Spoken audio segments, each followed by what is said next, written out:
Welcome back to On the Moon. I'm your host, Nate Brothers. Tonight, we're talking murder folk, better known as Gothic folk. A little bit darker, more emo side of the country music genre. Our special guest tonight is Ben Hanna. He hails from Boulder, and his song Black Feathered Angel in the Sky was featured last October on the channel. I'm really excited to dig into the stories behind the music with Ben, find out a little bit more about this fascinating genre, and truly, Ben's one of my favorite artists we've had on the channel so far. Thanks so much for being here tonight. We're really excited to welcome Ben.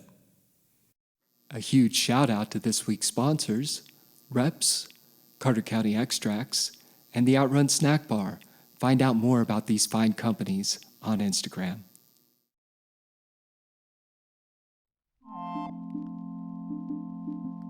Moon Mountain Media presents On the Moon, your backstage pass to the heart of the singer-songwriter world. Join your hosts, Nate Brothers and Chris Nielsen. With each new episode, they dive deep into the creative minds behind the music you love. This week's special guest is Ben Hanna. Be sure to stick around for his encore performance of Black Feathered Angel in the Sky. There ain't no way. And now, from Steamboat Springs, Colorado, join Nate and Nielsen on the Moon, where music and meaning meet. So happy to have you in the studio tonight, man. How's it going? Thanks, Nate. It's going really well. It was kind of a long drive up here, so I'm glad to be out of the car and hanging out with some people. Yeah, I'm sure. Beautiful drive, though, right? Yeah, Did you come up through Laramie or through the Pooter, or what'd you do? I just followed Google Maps. I think it was mostly on 76. Gotcha. Yeah, most of the way. Nice. Yeah, it was gorgeous. Aspen's turning and Aspen's turning. Yeah. You said you're originally from Michigan. Where'd you grow up in Michigan? I grew up in Metro Detroit. Okay. A place called Birmingham. All right. Yeah. Some musical influences from the hometown there? Or? Yeah, for sure. I mean, I love Iggy Pop and the Stooges, who, were kind of like pretty prominent in Detroit in the 70s and kind of like proto-punk rock and roll guys. And then, as a kid, I started going to like kind of hardcore punk shows like in the Detroit area. And then as I got older, I got into like country music. Okay. And so I really like country music. I like the simplicity of it. Sure. And the way you can say so much with so little, kind of. Yeah. And so I think my influences kind of come from, a variety of different realms. We were talking a little bit earlier just about a category for the type of music that you're playing, and you said Gothic folk, which I think is absolutely right on the head. Yeah. Tell me a little bit about that. Where did these influences come from, and darker side of country, I should say? Yeah. Well, yeah. It's weird because like my stuff, I've recorded 2 full-length records, and the stuff is very kind of like humorous and like maybe a little anxious. Do you know like the Violent Femmes, for example? For sure. A lot of people have compared it to like the Violent Femmes or like the Modern Lovers, like Jonathan Richman. But the new stuff, I'm almost 40, and let's just say things haven't gone exactly how I planned. And just, recovering from a lot of different things. But yeah, so the new songs are maybe a little darker, and a little more reflective of, just what's left behind, the ashes of my youth, so to speak. And so, yeah, there's kind of a weird Gothic thing going on.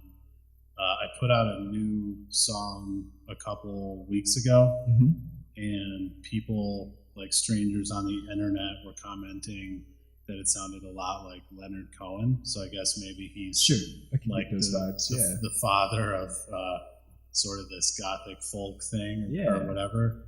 But I've always been kind of drawn to, like darkness. Like I had like a metal phase growing up, and I like the darkness, but I like to maybe explore it in a different way than Marilyn Manson or Manson. Sure. The band you would think of in that realm. Sure, yeah. I mean, I think Marilyn Manson has a couple good songs, but honestly, I like his aesthetic. No judgment. More sure, I get that. Yeah. I get that. Well, that's it's refreshing to hear like a new take on folk, because I mean, this is something that I think all of us who had an acoustic guitar in our hands from the time we were young, we learn very happy songs from the beginning, I think, in the folk world. And so, yeah, man, I love what you're doing. It's really cool, and it's got a vibe to it that I feel like has a place within the broad spectrum of country music and folk. I think through doing several of these interviews that I've had people on, like I think the core of singer-songwriter stuff is to write your truth. And sometimes when things don't go the way we expect in our lives, that's when we find like those true, I guess, the grounding and the foundational work for some of our best work. And so, do you think writing songs has changed for you as you're moving towards, middle-aged, 40, old? I'm in the same boat. So, sure. Yeah, I mean, I think I used to be more clever. I'd like come up with something that was clever and maybe kind of funny. And now I'm more, I guess it's almost more cathartic, and I don't know, it's almost like a stream of consciousness, but it has to resonate at a certain frequency for me to keep it in the song as I write. But I'm still trying to figure out what the heck half of my new songs are about. Fair. That's the process, man. That's awesome. Yeah. You're based out of Front Range, right? Where are you living out right now? I live right outside of Boulder. Okay. Do you still play quite a bit in Boulder and those areas too?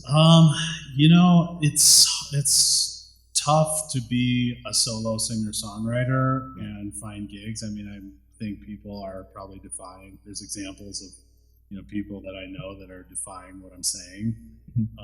But I spent like a decade and a half playing gigs around the Front Range, and I didn't get a lot of traction with it, to be honest.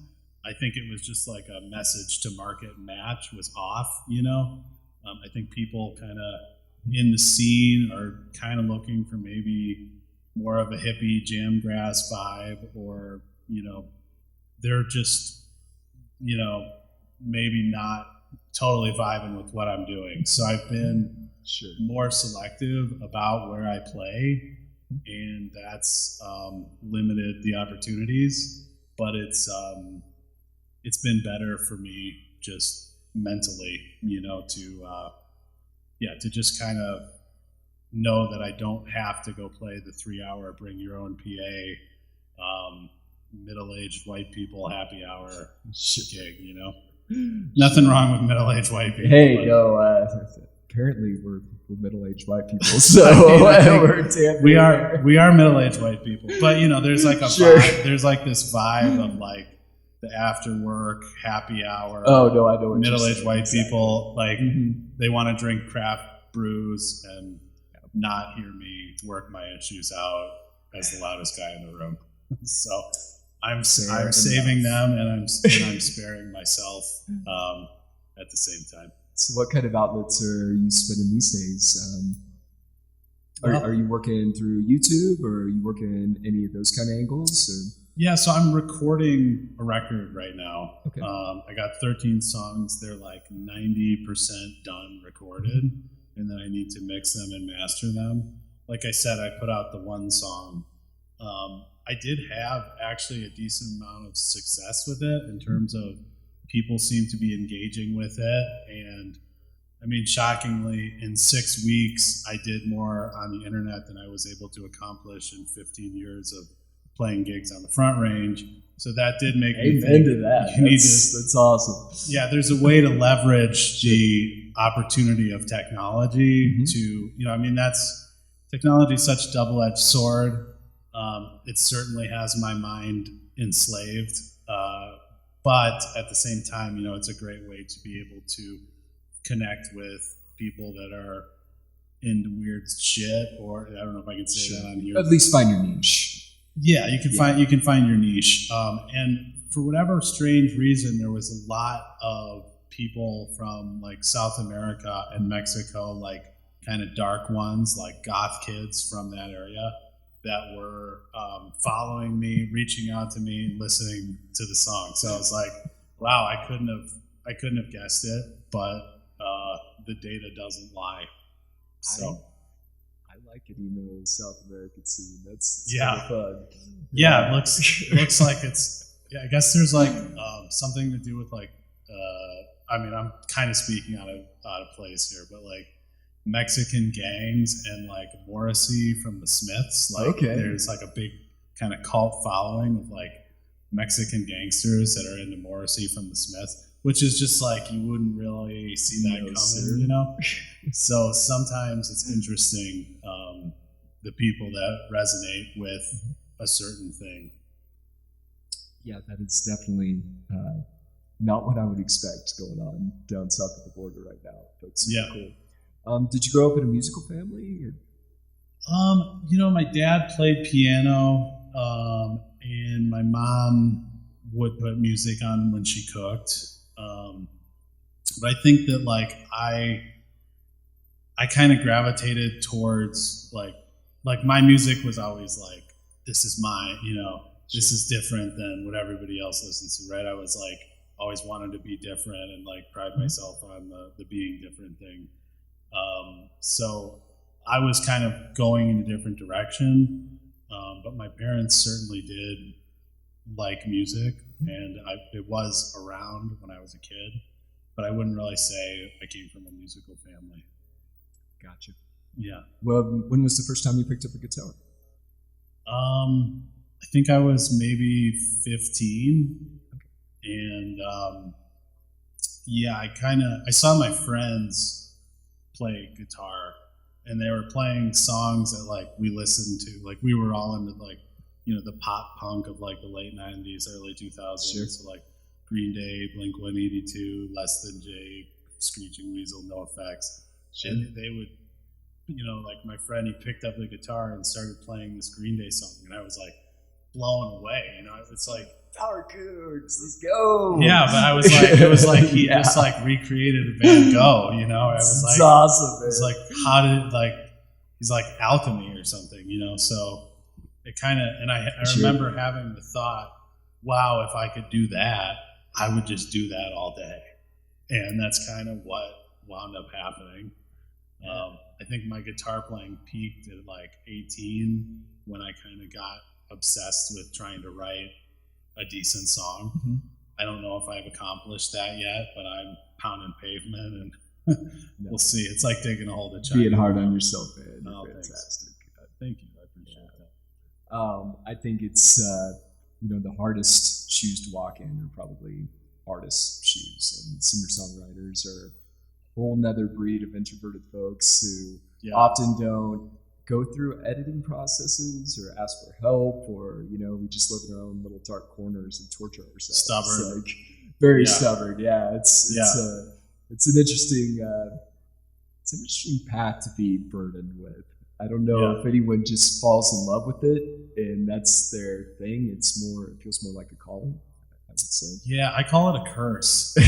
Curses. I'm just kidding. It's very on brand for you, I would say. If I didn't have this, if I didn't go down this path, I might be living a completely different life in a completely different place.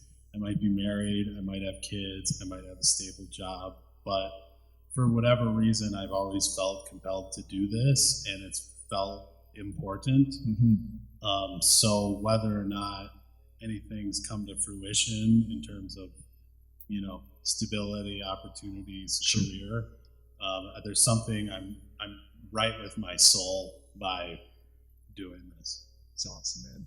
Well, I ask artists every time they come on the podcast one question to kind of follow up, and that is, what type of advice would you give to other burgeoning singer-songwriters in this new world of 2024 where, no one has a publicist, no one's on a label really. We're all just out here fighting for our lives.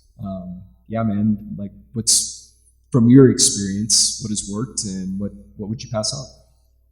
You mean like creatively or like more career-wise? I'd say in the space of trying to find your place and find peace, and be able to share your work proficiently. I mean, I'd say, like, right from your perspective, like, art is so different than commerce, right? Commerce is like, you study people, you look at the problems they have, and then you try to create a product to solve those problems, right? Mm-hmm. So it's like you're finding a lock and then you're manufacturing a key to unlock that lock, right? But with art, I think it needs to come from a different space, which is like your unique perspective, and that's what makes it interesting and powerful. And so I think that, you shouldn't really take advice is the truth. It's like, okay, fair. I think you need to listen to yourself and you need to lean into that and not necessarily, I just feel like advice can be so crippling to an emerging artist. And sometimes because all the people that I would consider my heroes, the people that you consider your heroes, they all have their unique thing that is them, that wasn't there before they did it. Maybe they're borrowing from others, maybe they're inspired from others, but they're still unique in who they are. And they have this fingerprint that nobody else has. And that's what makes it so magical and powerful. So I think the more true you can be to yourself, to honor your unique perspective, the more it's going to be emotionally impactful to other people.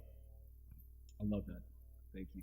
Yeah. Well, where can we find you at, Ben? What's your ads and where are you out there in the universe? Well, you can find me at Tinder.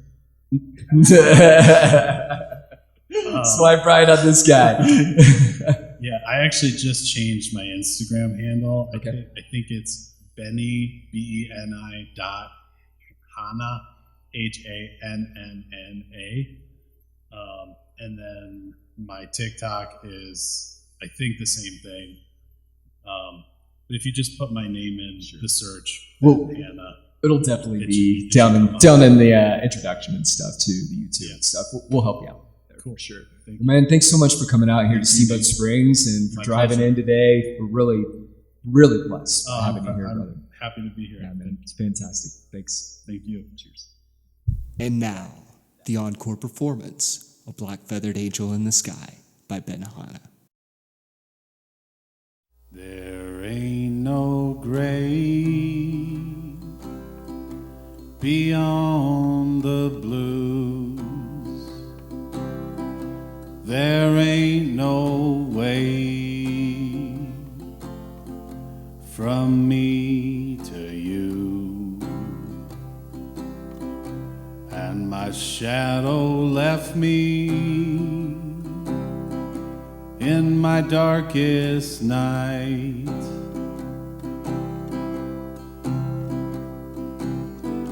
Black feathered angels in the sky. I'm a complete wreck. I can't get high. I spread my wings, but I still can't fly. And my brother's gone to the afterlife.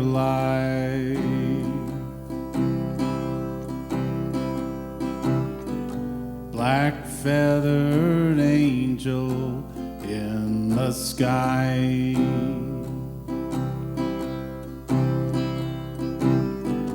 Black feathered angel in the sky. Where did I go when I was asleep? Only darkness knows its way through to me. There ain't no way out of this mess. There ain't no life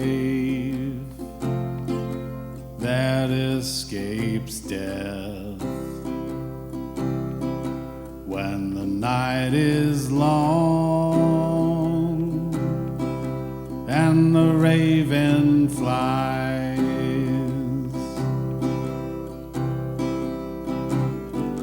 black feathered angel in the sky.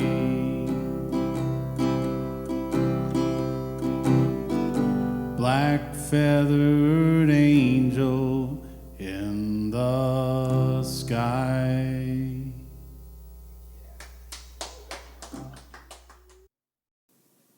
Hey, thanks so much for being here tonight. Be sure to join us next Thursday night for new content. And if you would like to reach out to us to either be a performer or talk about sponsorships, we would love to hear from you. Please do so through Instagram @MoonMTMedia or here on YouTube @MoonMTMedia. See you next week.